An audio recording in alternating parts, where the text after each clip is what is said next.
if you want to support the show, any of the shows, either this or whichever show, I'm not on right now because this is just a blanket ad for all of them, and the website, you can go to bewareofspoilers.com. In the description for any of the episodes of Beware of Spoilers, there is the option to donate. If you don't want to donate that way, you can donate directly through the website. We do have that, mwpnews.com. And if you don't want to support that way, then going to mwpnews.com will help out because we have ads there. We don't want to keep it, where there's a lot of ads. There's a few ads.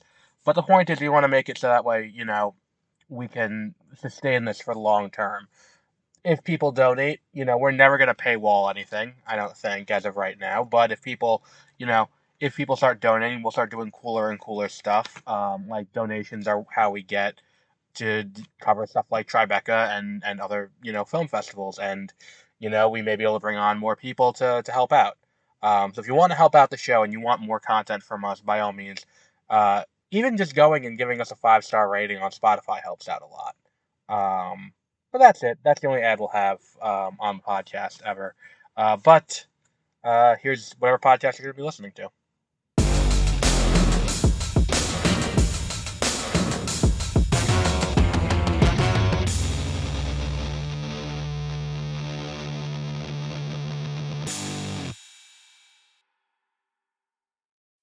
Good morning. Well, afternoon. I have to look to see when the embargo goes up. Either way, this will go up within the embargo. Um, and welcome to Beware of Spoilers. I am Adam. You've probably seen the title of this and thinking, hey, wait a minute, this show is not out yet. And that would be correct.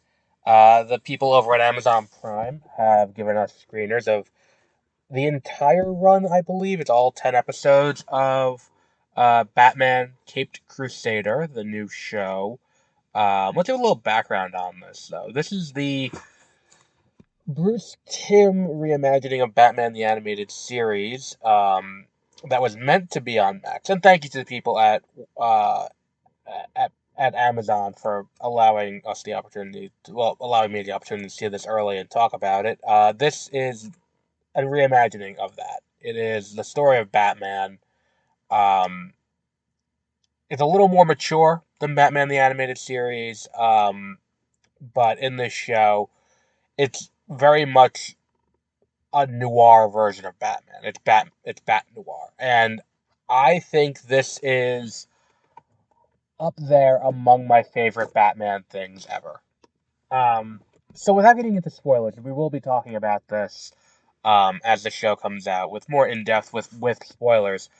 Um, this is kind of a conventional Batman story, but with a 1940s film noir filter over it.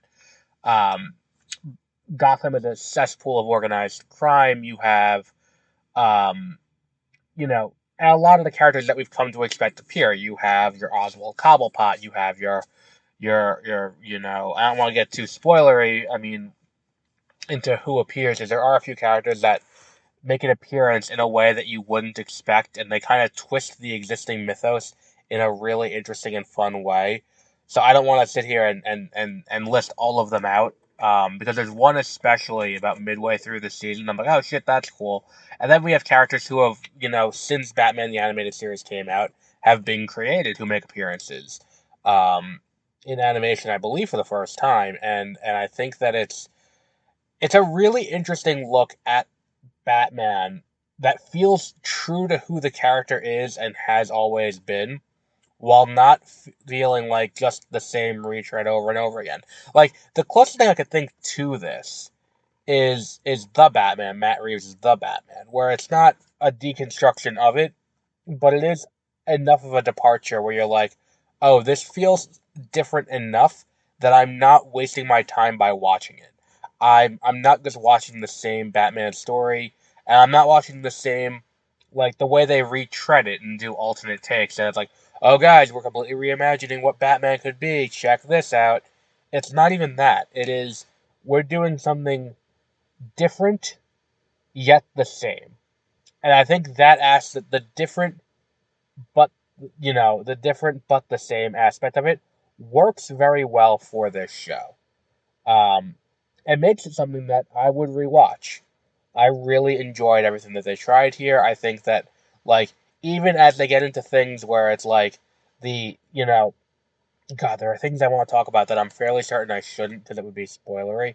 Um, and I don't want people to go into it and know this is coming, because when this happens in the show, like, there's something that happens with a existing Batman villain that is very well known and has had a lot of time to really grow as a character, and and get a chance to shine both in movies and in comics, and arguably has been beaten to death. And it's not the Joker, but this character that we've seen time and time again, gets done in a really interesting way, and is given an opportunity to really break out of the existing shell that we see this character in. Um, and I think all of that is very well done within this show.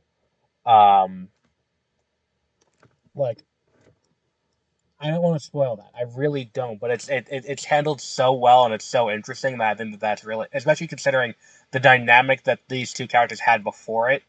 It's really well done. Like, there's a, like, it should be no surprise, like, Catwoman has a very great episode in this.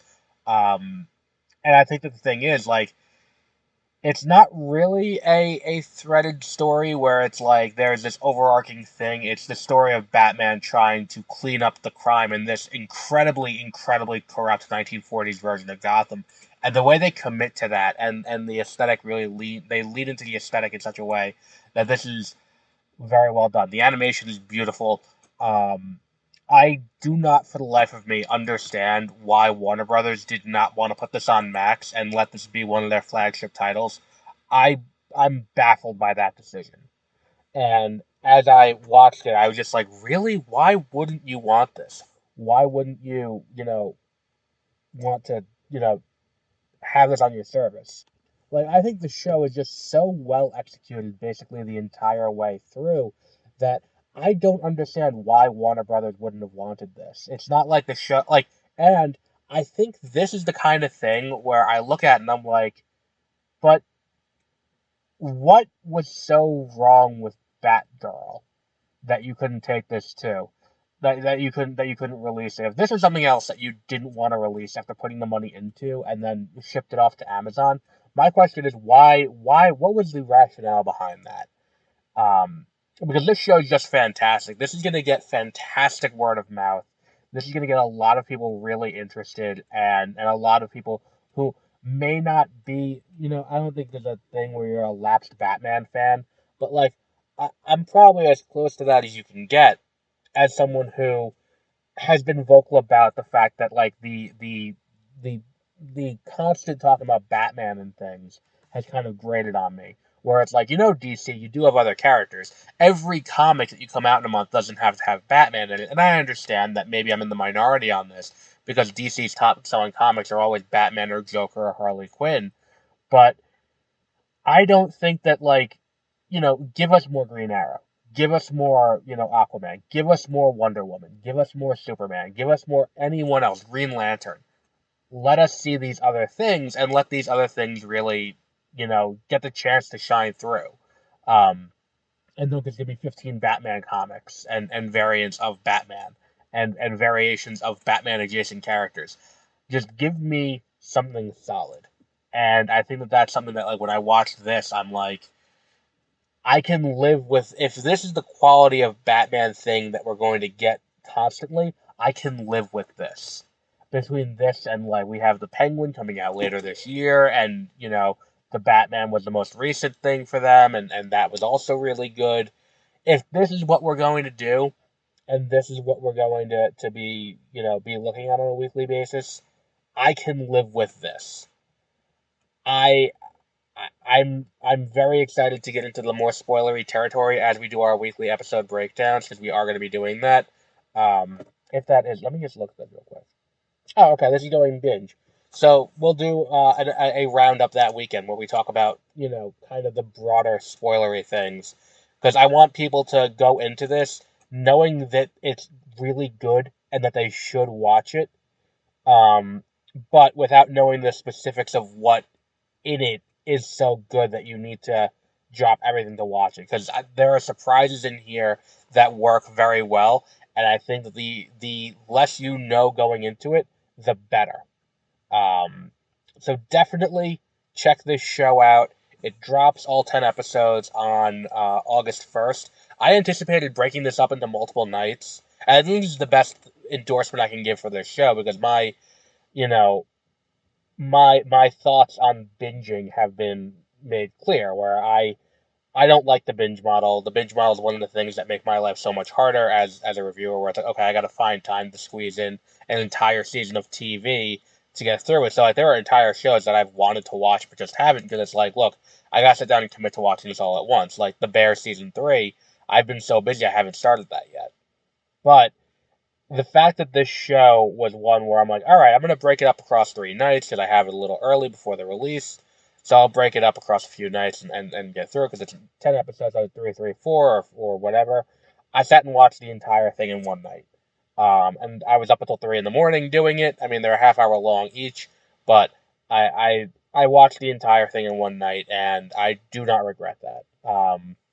You're going, and I have not done that since like 2014 or 2015, whenever Daredevil came out. That was the last show I sat and binged the entire way through. And I think this show really is worth watching.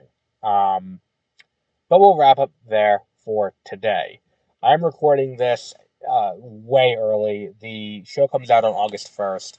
The review embargo lifts. Let me look at the review embargo date. So, I mean, you'll know the review embargo lifted on this date, because you guys will have the the the episode out Monday the 29th. So I'm recording this about a week early, um, which means I don't know what we're doing for the rest of the week, because I have not set the schedule yet, um, and I have not looked at the release slate yet for upcoming movies. But definitely check out Batman: The Cape Crusader. It's on Amazon Prime included. If you have Prime, it's definitely worth watching. And as something, if you're coming off of The Boys or you're coming off of Invincible, I would say probably The Boys more recently. This is something that is definitely worth watching. But we'll wrap up there for today, and until our next episode, have a great rest of your week.